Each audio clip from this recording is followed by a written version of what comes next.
The General Secretary of the Khasi Students' Union Central Executive Committee, Donald V. Thaba, while speaking to a section of the media on the Meghalaya Residence Safety and Security Act (MRSSA), said that since 2016 there has been no effort towards the implementation of the act, but every discussion ended only in statements. He informed that the act has three components, namely the arterial entries to the state, of which most are non-existent, except for one at Umling in Ribhoi district, the constitution of the district task force, which should include deputy commissioners, assistant DCs, headmen and other prominent citizens in all districts, and the functioning of the Principal Act, which he informed is not at all functional, but which has been amended even before its enactment.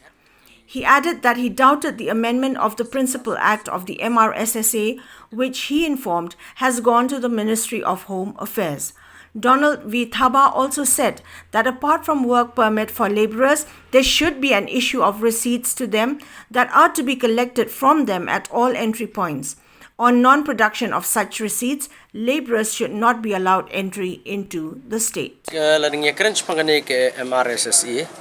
New iba nakapor ba kimi bitang statements. Nado 2016 previous government but kani ka present government ru ni bitang statements ba kumni kumtai. Ti kani ka Meghalaya Residence Safety and Security Act kada dan lightly ki phases. Ti ka phase 1 kadai kini ki entry exit points ke bandan kum kini ki main arterial entries into the state mo. Kum ka Bernihat, Athiabari, Matashi Shikaru Hill, Sudan, Malidor. Andai kita ki gate sadu mentah kita ki entry points exit points padan. Tidang dantang tiwi entry point hapo Umling padan exit point. Kita kata kadina du mensua hadu mentah. Telengi keren kini ke district task force su kadi kau ke komponen juga MRSSA. District task force su kadi ban head ki kindan kini ki ban head kini ke district task force sama lagi district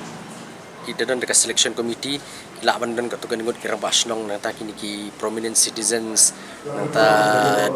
additional deputy commissioner hadu manta kini ri pat constitute giban monitor kini ki baru ngi bami spok jela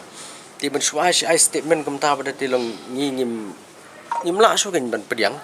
andre ngi subsi ban kani ka government pa ya kani ka MRSSA kala amen hon lada kata ka amendment ka don kam ban yada ban yarap ban tiala kam shu gi jingrung gini gi beriu gi banabari ban ruktu kan bahasa bapalat andre ngakwa ban bu ka jengkeli ka long ba barobor bang itip ya kanu gunu ka an belasna gi gunu ka an ka ba itip gunu ka Principal Act habag isna gunu ka Principal Act ki pentri kam be dik pentri kam onda kani ka an da kalaya ka por ki i bakam trikam kalalong obsolete no ti kisa amen gini ka por andre kani ka government ka bamanta pada mensua ka longbak statement jung deputy CM wang nabakin amen no ya ka Principal Act ki pat menteri kam kila amen timentai mensua ka Principal Act marsen you la governor la sign kala ade ka an jung jela andre hadin pada dikila amen pada menta nu governor umleye kali poi pemban spok Ministry of Home Affairs kamnu ka an jung jela kali poi spok Ministry of Home Affairs yo le si ka don ke island yo le si ka government kam ko an menteri kam ni ke MRSSA ngim tip shu ngi haban bu ka jingkeli